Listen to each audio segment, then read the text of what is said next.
Ibra assalamu alaikum. Jebaleko. Ibra muselu tebagenda kunsiruwaza. Okitegeera. Bina ndabyeko awo ngenda waivani. Mbadukidde mawulire agamba mukazi ayagala kutunda ebintu by'abaana be. Already you are contradicting yourself.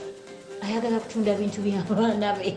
You know, ate gw'olumirirwa nnyo gw'atakuza abaana be atabakuzizza atamanyi kye baliko mbw ate olumirirwa nnyo.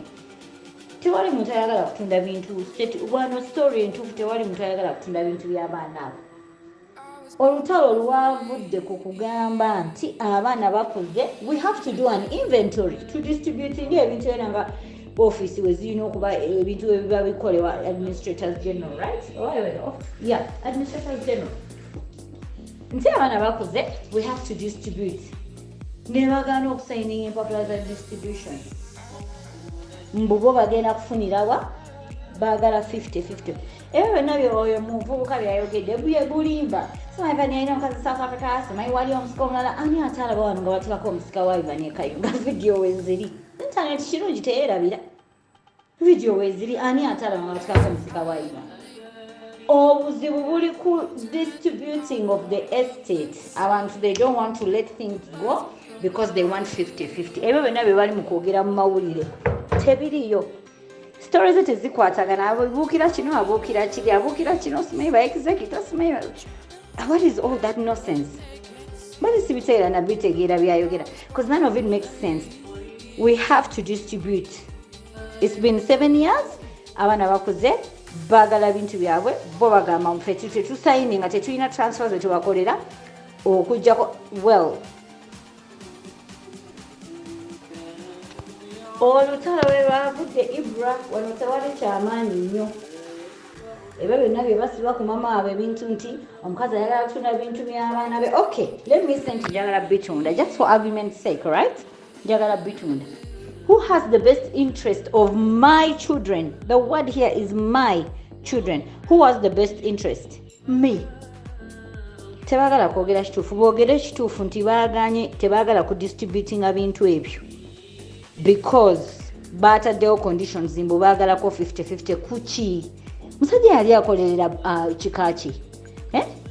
Omusajja yali akolerera kikaki abuukira kino aboogera DNA abuukira kibaasa abuukira semaye abuukira buli kimu akibuukira ne byayogera talina kyategeeramu yadde kimu. My friend, luno olutalo si lwa kuggwa. People have been taking advantage of families. Ibra abantu ba taking advantages ku baana b'abantu abasajja bakola ebintu byabwe ne babireka. Family ne ziveeri ne zireeta ku bakazi be bazaalamu abaana embeera. Bigenda koma. People have been taking advantage and then nalwa nawo nga bwe nkiwa time ninda mutabani wange omuto naye akule. Okitegeero ne wa wakati Quincy. Nga ninda akule. Nindwawo. On top of that tekikomye okwo obawa ne support kye bayita family support. Nanga bali baganda bali bamuganda batata abaana bange. Nokwata ssente nga bwe nzikola eno gye bagambe eno company gye balinamu emigabo teri alina migabo mu company eno company girina migabo n'abatabani bange from day one. Tewali omukazi yabbye ebintu buli kimu akiteeka mu mannya ge. No, bakuwa evidence nti bibino yabibbye bino abikisuza mu mannya ge simanyi atunda ebizimbe mbitunda wano mbitunda wali. No, it's the distribution of the estate. Temwagala kukkiriza temwagala kuwa bana bintu byabwe kwanga kyagala kataano nkazi mubbe. No, bali be ba rightful heirs, bali they are the rightful sons. Bakwata ebintu bye babibawe. Kati nga bw'obimanyi kuliko ba administrators era nange mwendi mu ba administrator. Kati ba administrator side yeno n'omulala ffe ababiri twagamba ffe tetulina problem with distribution. Let's distribute ebintu bigende mu mannya g'abaana ebyo by'e Kampala. Kati bali family nga bw'ogimanyi waliyo side y'abo abantu babiri be bagamba nti nedda ffe tetusayininga tufunirawo bamugenda kutunda mutunde mutuweeko kiwato. Gwe ebyo biraba nga gye biri. Bino byageze wala abaana batutte n'abantu mu kkooti si nze mama waabwe. Abaana batutte abantu mu kkooti. Gwibula kuno omusango gugenda kukwatayo teri kuddayo kubba bintu by'abaana wano Uganda.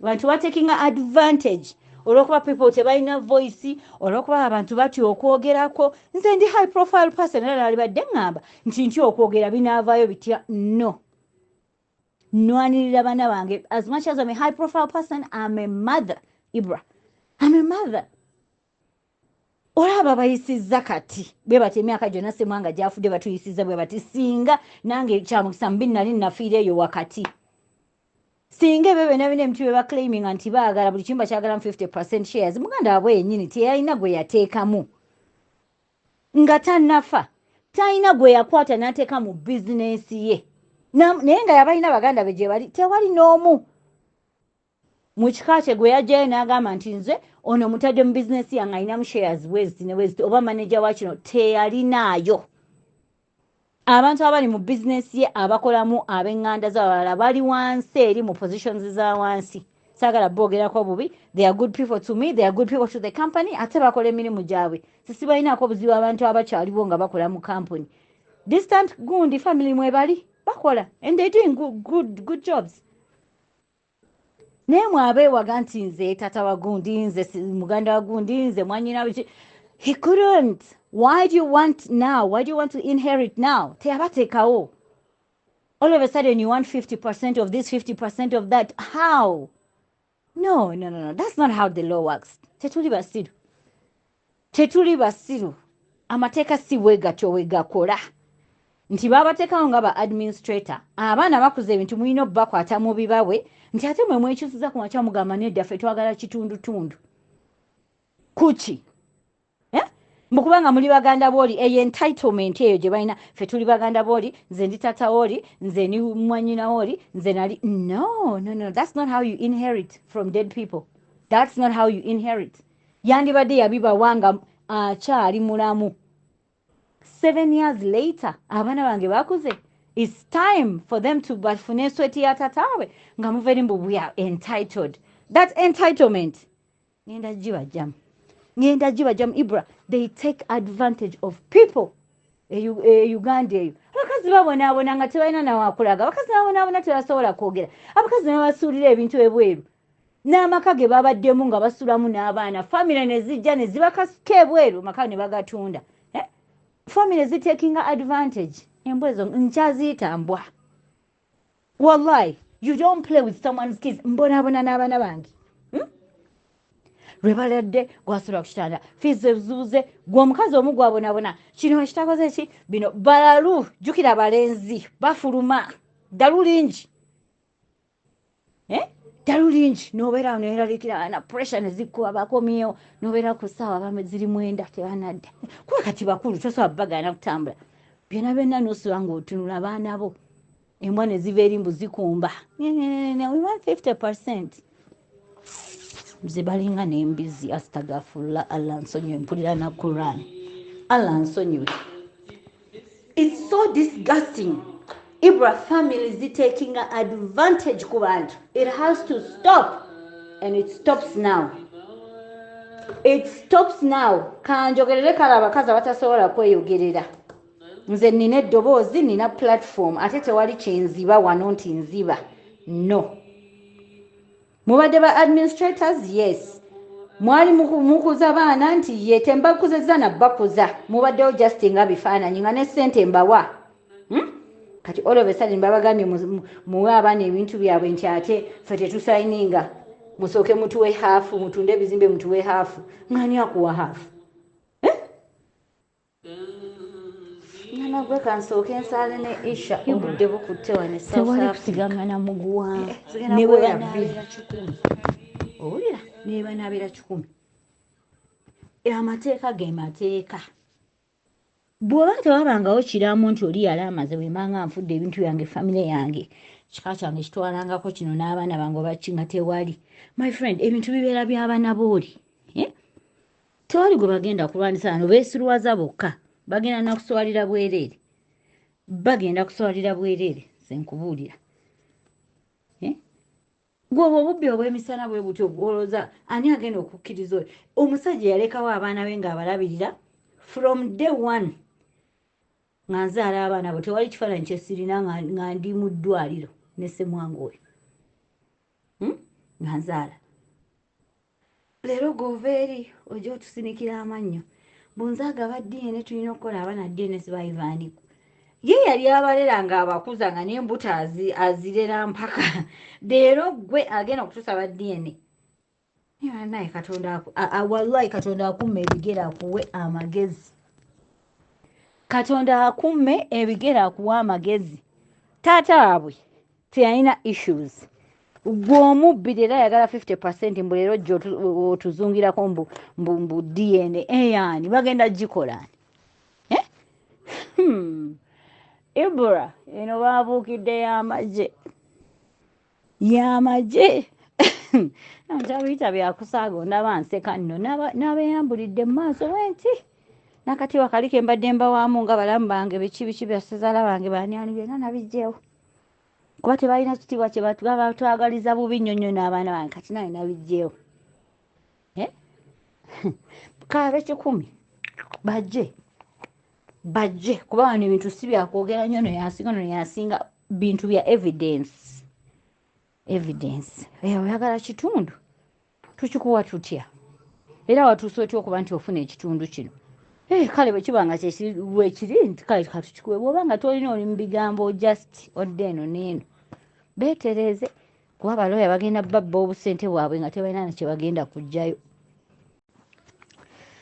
kisajja ggwe ekyagatama odiyo kyo nkiwulidde kyoyogedde nga bwe wadduka ku Brooklyn emyaka 4 olina kyewalaba biki kinene watuuka otya okwapointinga mu bintu bya Brooklyn kinene ogenza okufa kisajja gwe owagatama nga toyogera na Ivan kinene ngenza okukuza abaana ba Ivan nga nkyali maka ga Ivan nga toyogera naye nga wamukyawa walina claim mbu Ivan yali akwana mukazi wo Pinto oyo yalina emyaka 2 toddangayo kwogera na Ivan Pinto oyo nga wa myaka 2 nga nkyali mbufumba wa Ivan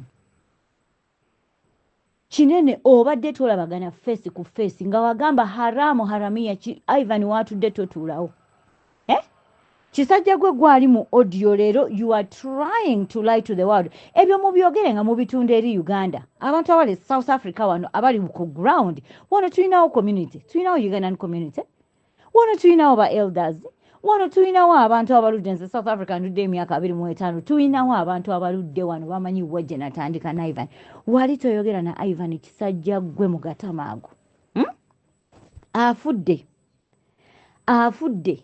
osembedde odduse mwenna mu bukumpanya bwammwe munoonyezza kye bayita executor mumuteekeko buli yonayina mu baloya gye muzunze mugambye ba executor Ivan talina baana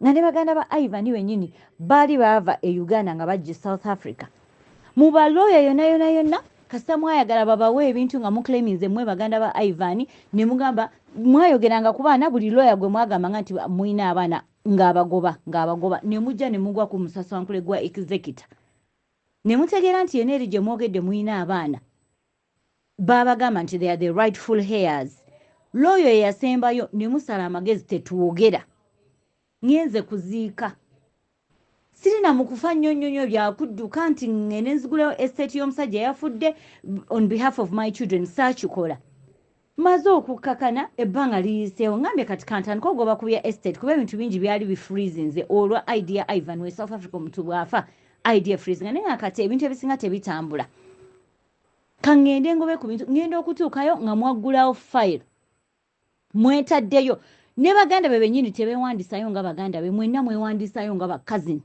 including baganda babaddala mwewandisayo bakazi mu file eyo gye muguddeyo ye South Africa ya estate mutaddemu muli ba cousins there is no trace of the heirs nti talina baana on hearing that file bagimpadde njikebedde nenga no this is not right njikutte bampaddemu details lawyer mukubidde mpadde lawyer nga mukubidde simu rather bamuyise for a round table meeting omusajja n'agamba when you guys approached him mwagamba Ivan had no kids so he went ahead to register the estate mumanyaga mugundi on simanyaga on your behalf never registering the estate upon hearing into wali abaana omusajja n'agamba it's illegal tagenda chikola n'akyusa ne wabeerawo fights nene nnyo for omusajja afa abamuleeta executor omusajja n'abagamba well mwe abampa omulimu but as long as someone is coming forward to say there is kids unfortunately I have to put these kids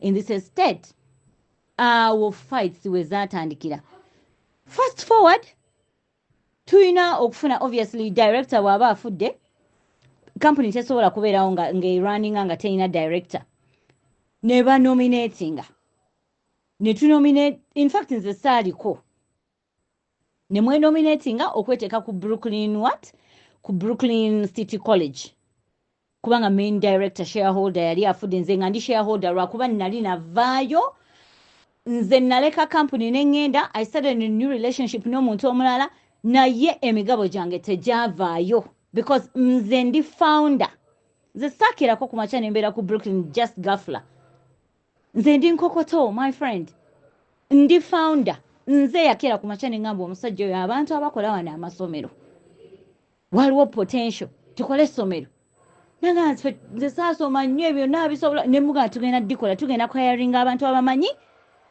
bajja tuyigiriza okukola ebintu bino that's how Brooklyn was formed it was my idea essomero ne likolebwa era mu dikolebwa empapula original from day one ziriko nze na Ivan tekuli muntu mulala maze okugenda gye ŋŋenze omusajja yankyusanga director ngenda kibaddiramu you can be a director of the company but you're not a shareholder I was a shareholder and a director mukwawukana n'akwata oba director n'amuzijjako oba shareholder teyabunzijjako kubanga nali siriiwo I wasn't running the day to day ebintu bya company I wasn't around nali nagenda nga ndina tifa n'omwana muto and all of that nalina ebyange birala I had moved on naye teyanzijjayo shares zange yazindekera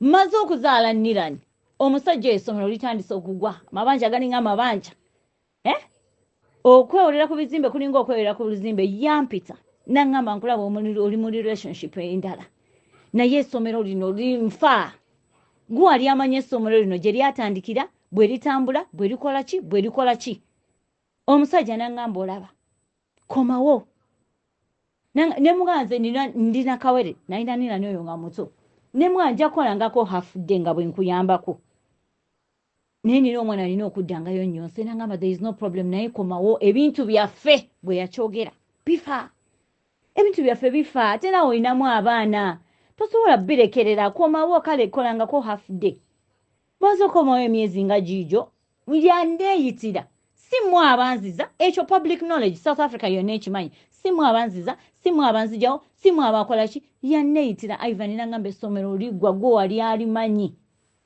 nenkomawo mu ssomero nentandika odirunninga sebo nga tabeerawo ayingira buyingizi kumbuza mwakozeyo mmeka nga yagenda kwecakalira mwakozeyo mmeka nga ndi muli natandika okukola nina n'omwana omuto waka oyo Nilan abafamire muli bazibu nnyo kati njagala nkujjukiza ekisajja gwe kikinene olabika weerabidde kubanga gwe bino ebintu obigudde mbugwi tomanyi obigudde mbugwi mumaze okweappointinga nga ba director entalo ziri left right nenaalindako nina share certificate yange ekinyombya n'abaana abantu beefulambu ba directors mubbye ssente mu company akaseera ko kaali kazibu kubanga jjukira nalina omwana ng'ate nina stress Ivan afudde wayisawo ebbanga mama nga afudde bayisawo ebbanga Diamond naye alese volongoto gwe yakola azadde kwegamba ne bintabukako zera singa nsaali mukazi mbwa mmwe kibaddiramu bayitambwa singa nze siriwo volongoto yantukako mungi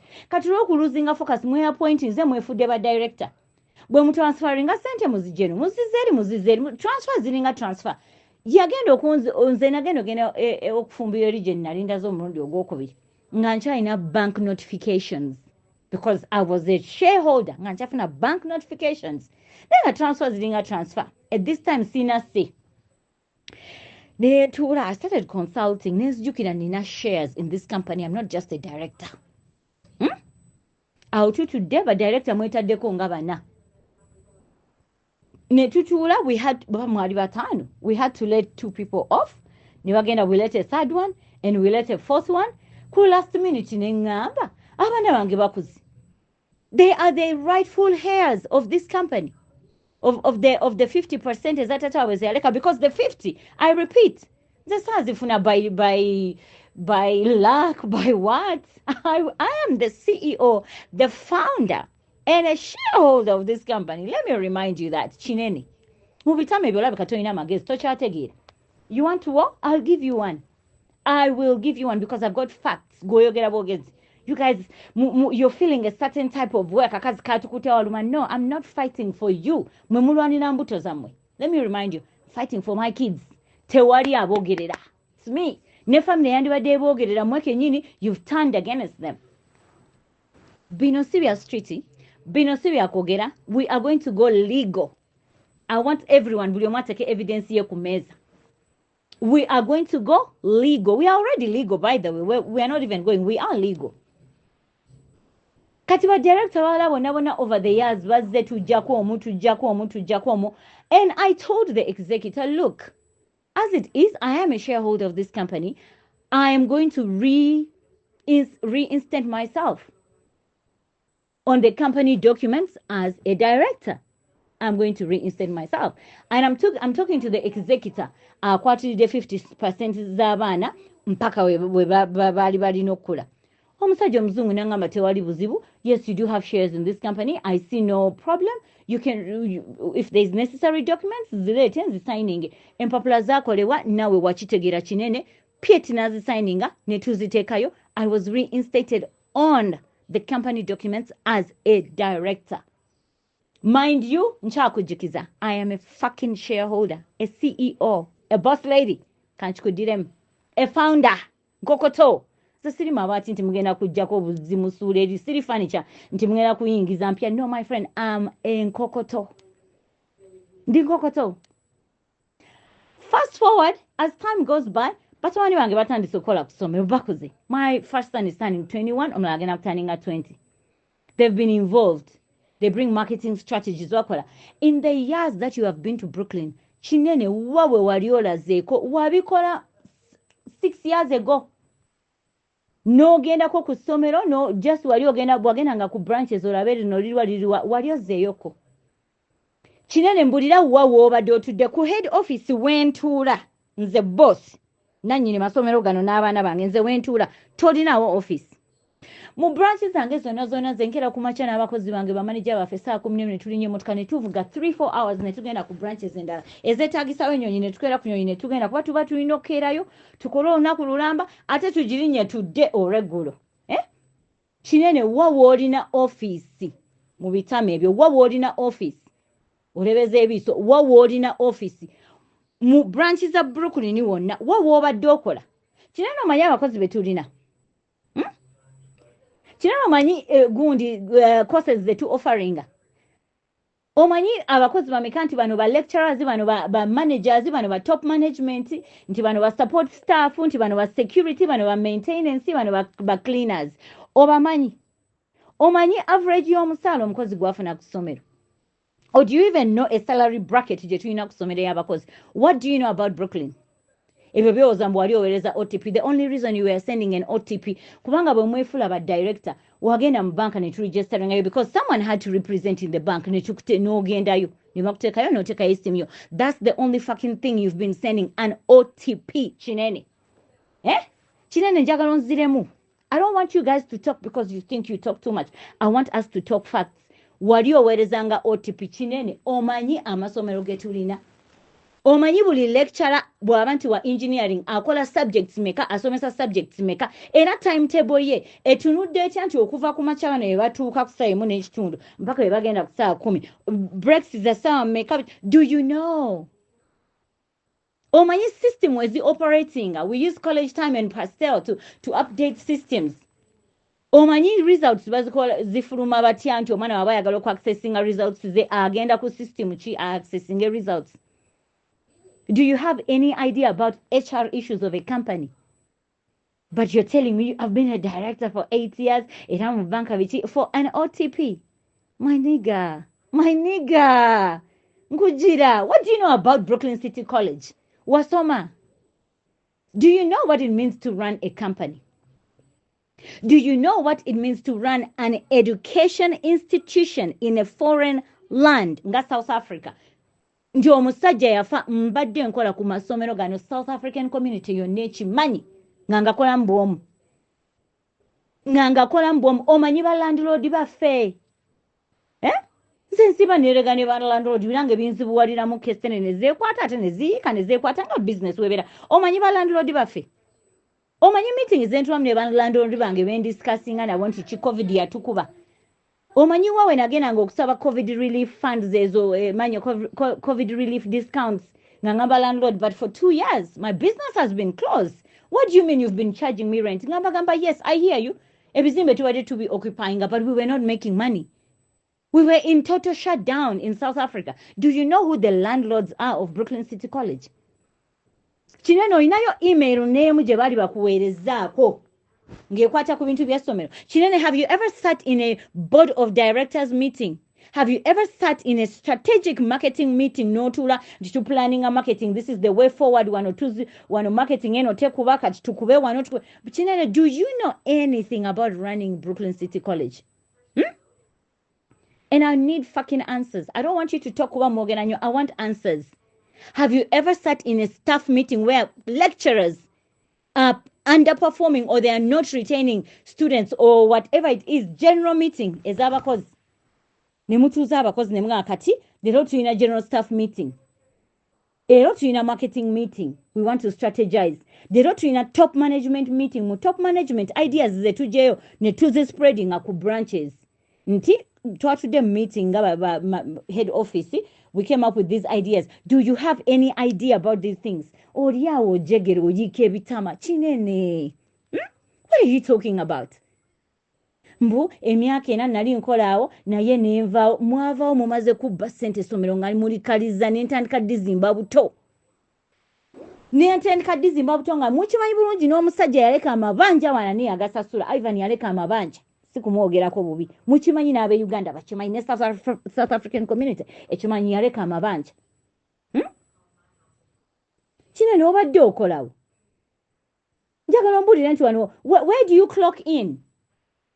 Era bwe twatuula ekizakita akwatiridde 50% shares z'abaana nange shareholder omulala we had a shareholders meeting and we did a resolution to step you down because you're useless. Toyina kyotugasa.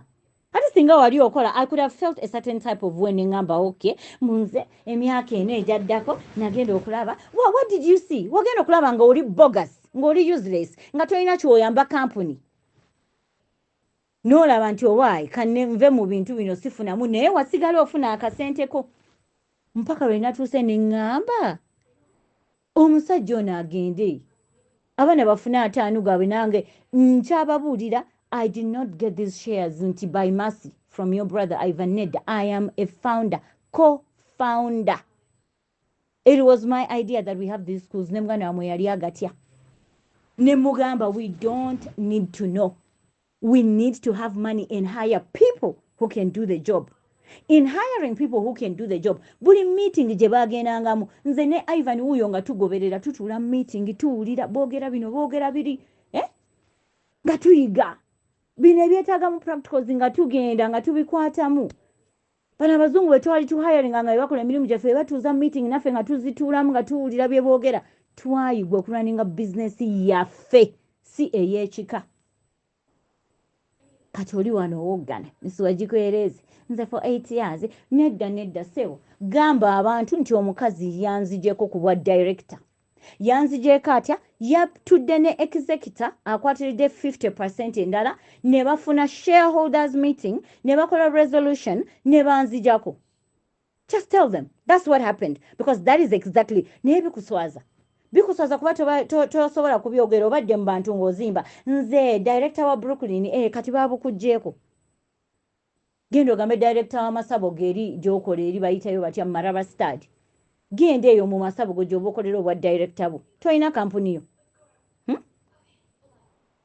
Naye mwe mulowooza abantu tuli basiru. I've just been quiet. Mbusiwa abantu sente. Kinene sente eziva ku account ze baweereza e Uganda. Ani azibawa? Kampuni yo ezibawa.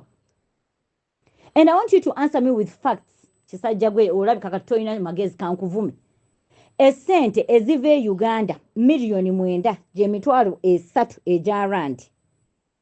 Giba 9? Well, it depends on the rate of the rand. Million kale nga 7 8 depending on the rate. Ziva kwa akaunti y'amasomero ne tuziweereza Uganda as family support. Ziyita kwa akaunti yo kinene. I can hold you accountable for that. Tizino sente zibadde zigendanga ku akaunti yo zibadde ziyitako kukola ki? I can. Kubanga abantu be Uganda tebalina account since tugenda ziweereza wano. Essente nziteeka ku akaunti yo. No ziba distributing it. I don't know how you send it to Uganda. But one thing for sure, one thing chenina kwa bukakafu, the money comes to your account. But auditing but taxmen bawano. Can you explain that money? Can you explain it? Sakana musiruwaze bantu. Te musiruwaze bantu. Eh? Mbunze, my friend, mujje mpola. Mujje mpola kuba nabategekedde. Mwe mulwanira mbuto zammwe. Well and good. Well and good. Tewali abaganyi, I'm fighting for what is rightfully mine and the portion that's rightfully for my sons. Ate nwanisa facts ze si bigambo. Nkubuuzizza woyina office wa mu bizimbi. Ndagaayo minutes ze wali otuteko nga nti oba kale mu meeting kuba bwe tutula mu meeting tulina okola attendance register. Buli omu n'assigning gundi yabaddewo biki buli omu n'abeerawo. Kinene ndagaayo minutes ze wali otuddeko mu strategic meeting ya Brooklyn. Marketing meeting, staff meeting, top management meeting. Meeting with executives above everywhere, meeting with the directors of different education bodies. One Department of Education. Ndagaayo nti lumuze nakera ku Department of Education nengenda nga waliyo meeting wetu batuyitidde wekiti nengendayo. Nti nagenda ku HWC nagenda ku Sasita nagenda ndagaayo meeting nti oyinayo any day where even those people contacted you to say, hey boss, there is certificates here for collection, can you come? They don't fucking know you. They don't fucking know you. You know why? Because you're a ghost. You don't exist. You don't fucking exist, Chinene. Chinene, don't get me started. Chinene, wallahi billahi tallahi. Umra yange jakumfa. Don't get me started. Tula ku facts. But director bala bonna balinga batano betwatekako omo bajja ne bagenda chechi kuganya ogenda mbugwe togenda nga lwaki togenda muno inamu migabo jonti bakugobye bugobi nga lwaki tova ku Brooklyn kati twanna kugobye ne executive ina atanu gabana nakugoba fune koti jowaba nti bannanyini company bannanyini migabo gyabwe bakutene bangoba mu company yaabwe gendo wabe ojja kusesema sente ze wali emyaka 7 in the name of a director nga tolina kyokola. Do you even know what a job description of a director? Do you know a job description of a director who runs an education institution where people's kids are studying? Tusomesa abantu b'abantu ne bayita wano. We are one of the biggest private colleges. Esomesa police and traffic. Abana ne bebifaananyi nga bafuna emirimu police ne traffic ne bajja zendieno ne batuweereza ebifaananyi nga bali mu uniform.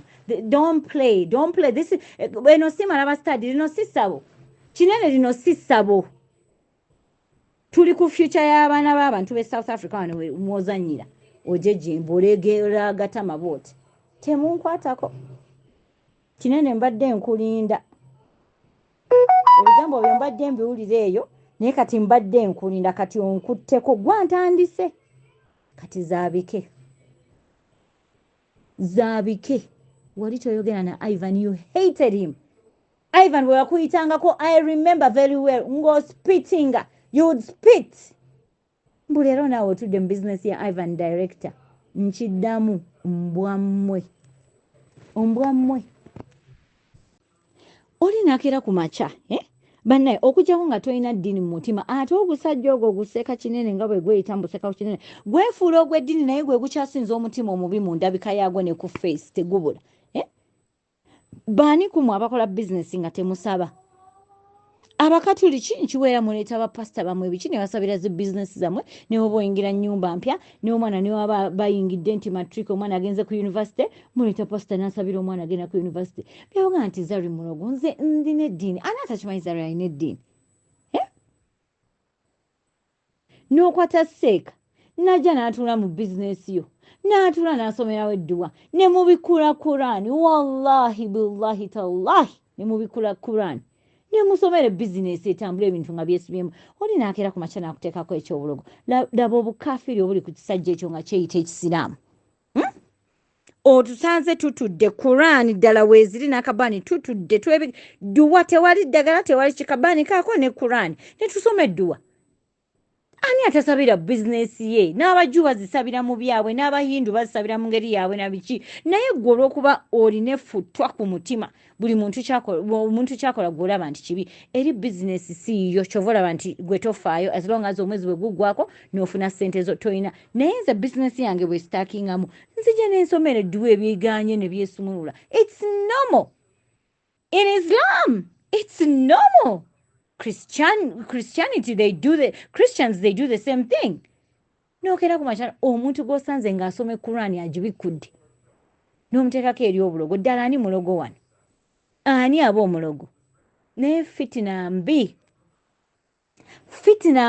nnyo bana Ugandan community fitina mbi saji ekyo kyali tekyogera naivani nga kimuwandulira bwe kiti nga kimulabye ng'ayitawo fitina mbi leero mwali mu bintu bya Ivan mbw'olwanirira abantu baana ba Ivan tata wawe kenyini wali tomwagala tudde emabega Ugandan community kiki mutamanyi tata wawe wali tomwagala nti ate leero nti nwanirira nnyo Pinto sheitwani Allah yagenda ne bagamba Qur'ani egamba bagoba gundi eyo waggulu eyo nkiddamu bagoba amashetwani eyo waggulu gajja gaddukira ku nsi mashetwani si mpewo nti egenda kuyitako bwetyo olabe nti luggi lwekubi mashetwani bantu be bano betutambuliramu kinene sheitwani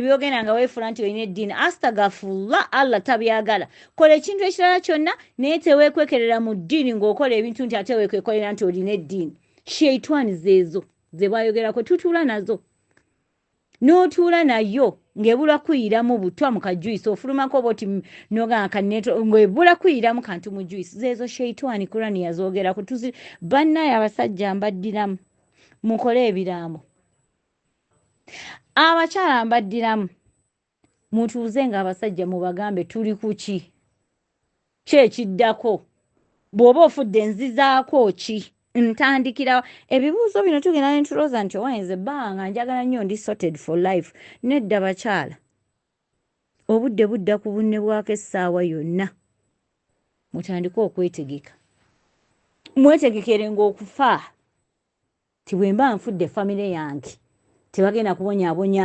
mukazi gwe nazaalamu baana tebagenda kubonyaabonya abaana bange kubeera bw'oba obonyaabonya nti obonyaabonya nsi ate oyo obonyaabonya n'abaana booli oba ddala gwe wamwagala nze muganda wange Ivani owaawa sheitwani